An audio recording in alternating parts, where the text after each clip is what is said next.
வணக்கம். மீண்டும் ஒரு வீடியோ. நான் இந்த வாரம் உங்களுக்கு சஜஷன் பண்ண போற ஒரு ஃபிலிம் இல்லை வெப் சீரிஸ் கிடையாது. இது ஒரு டாக்குமெண்ட்ரி. ஆனா ஒரு ஃபிலிமும் ஒரு வெப் சீரிஸை பார்த்தோன்னா எவ்வளவு ஒரு த்ரில்லிங்கான ஒரு விஷயம் இருக்குமோ அதே மாதிரி இந்த டாக்குமெண்ட்ரி பார்க்கக்குள்ள கொஞ்சம் பொறுமை தேவை. ஸ்டார்டிங்ல கொஞ்சம் பொறுமை தேவை. ஆனா இந்த டாக்குமெண்ட்ரியில நீங்க இன்வால்வ் ஆயிட்டீங்கன்னாக்க கண்டிப்பா ஒரு பிரமிப்பான ஒரு டாக்குமெண்ட்ரியா தான் இங்க பார்ப்பாங்க. இது 100% உண்மையா நடந்த விஷயம். ஓசோ என்ற இந்தியால இருந்து அமெரிக்காவுக்கு போன சாமியாரை பத்தியான ஒரு டாக்குமெண்ட்ரி தாங்க இது. உண்மையில இந்த டாக்குமெண்ட்ரி பார்க்க சரி, நம்ம சில விஷயங்கள் கேள்விப்பட்டிருப்போம். ஆனா நம்ம அதை பத்தியான சில விஷயங்களை தெரிஞ்சும் தெரியாம ஓரளவுக்கு தான் கேள்விப்பட்டிருப்போம்.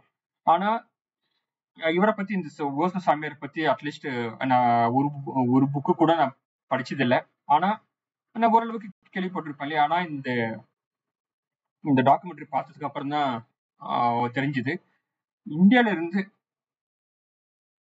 அமெரிக்காவுக்கு போய் என்ன மாதிரி விஷயம் எல்லாம் அவங்க பண்ணியிருக்காங்க. இந்த உலகத்தையே ஒரு ரெவல்யூஷன் எந்த மாதிரி விஷயத்தெல்லாம் ஒரு ரெவல்யூஷன் பண்ணியிருக்காங்க அப்படின்னு சொல்லிட்டு இந்த டாக்குமெண்ட்ரி ரெண்டு பேரை பத்தி முக்கியமா பேசுங்க. ஒண்ணு ஓசோ என்ற சாமியாரை பத்தியும் மா ஆனந்த் ஆனந்த் ஷீலா அப்படின்றவங்களை பத்தி தான்.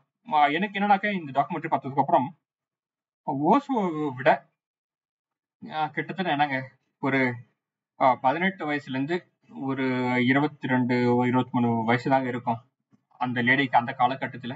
இப்ப நான் பேசுற டாக்குமெண்ட்ரி எந்த காலகட்டம் அப்படின்னாக்க 1980 இருந்து 85 அந்த காலகட்டத்துக்கு கிட்டத்தட்ட ஒரு 78 இருந்து ஒரு 85 வெளிங்க.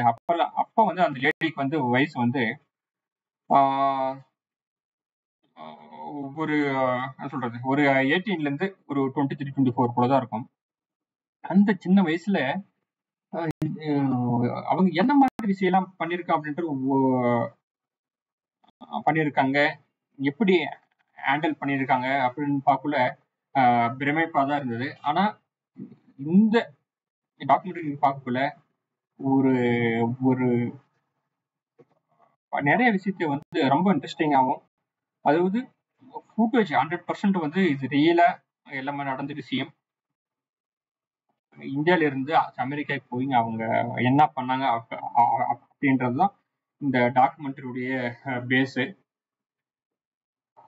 கண்டிப்பா கொஞ்சம் மெச்சூர் ஆடியன்ஸ்க்கு நான் ரெக்கமெண்ட் பண்றேன். ஏன்னா கொஞ்சம் இன்பிட்வீன்ல கொஞ்சம் நிர்வாணமான சீன்லாம் இருக்கு.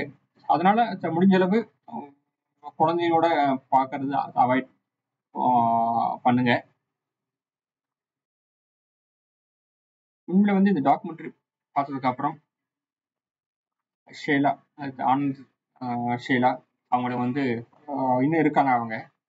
அவங்கள மீட் பண்ணணும்னு சொல்லிட்டு கண்டிப்பா தோணும். சில பேருக்கு தோணலாம். வேற என்னங்க, உண்மையில இந்த உலகம் எவ்வளவோ கதைகள், மிராக்கல் கதைகள் எவ்வளவோ இருக்கு. அந்த மாதிரி ஸ்டோரியில இதுவும் ஒன் ஆஃப் த ஸ்டோரி. கொஞ்சம் இது டாக்குமெண்ட்ரி தான். ஆனா பார்க்க உங்களுக்கு இன்ட்ரெஸ்டா ஒரு டைம் நீங்க பார்க்க ஆரம்பிச்சிட்டீங்கன்னாக்க ஒரு 6 எபிசோடு ஒரு 6 மணி நேரம் இருக்கு. இன்னும் ஒரு ஒரு புதுசான ஒரு விஷயத்த தெரிஞ்சுக்கணும் அப்படின்னாக்க கண்டிப்பா இந்த டாக்குமெண்ட்ரி நான் ரெக்கமெண்ட் பண்றேன். வைல்ட் கண்ட்ரி நெட்ஃபிளிக்ஸ்ல அவைலபிலிட்டி இருக்கு. பாய்.